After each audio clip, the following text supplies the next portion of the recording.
हाय दोस्तो, इथे पाहूच शकतो आपण की किती छानसा पाऊस पडत आहे. हा जो एरिया आहे मित्रांनो, हा महाराष्ट्राच्या साऊदर्न एरियामध्ये येतो आणि या शहराचं नाव आपण पाहू शकतो आहे सातारा. दोस्तो मित्रांनो, आपण आता सातारामध्ये आहोत. इथे दिसणारी चमकणारी फुलपाखरं एवढी गोड फुले आपल्याला महाराष्ट्रातील सगळ्या भागात मिळतील. पण आता हा जो पाऊस पडतो इथे, तो त्याच्यामुळे ही फुलं जास्त चमकीली दिसत आहेत.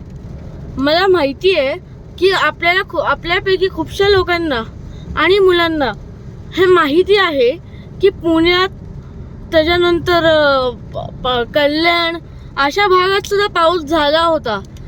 न्यूज चॅनलच्या मध्ये पण सांगितलं होतं काल की 2-3 दिवस असे पाऊस पडणार आहेत. ही घटना झाली होती, मतलब ही जी गोष्ट झाली होती, जी अनाउन्समेंट झाली होती की 2-3 दिवस पाऊस पडणार आहे, ती मे मध्ये झाली होती 2024च्या. आणि आपण पाहूच शकतो की किती गोड पाऊस पडत आहे.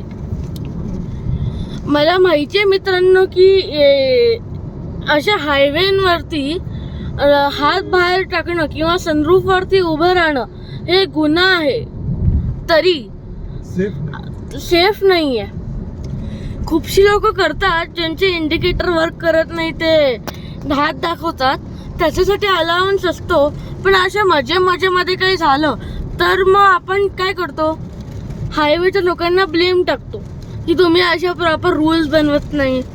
आता लेसन काय याच्यातून की पावसासोबत चहा बिस्किट खाणे किंवा चहा खारी खावे आणि हायवेचे रूल्स पाळावे. थँक्यू.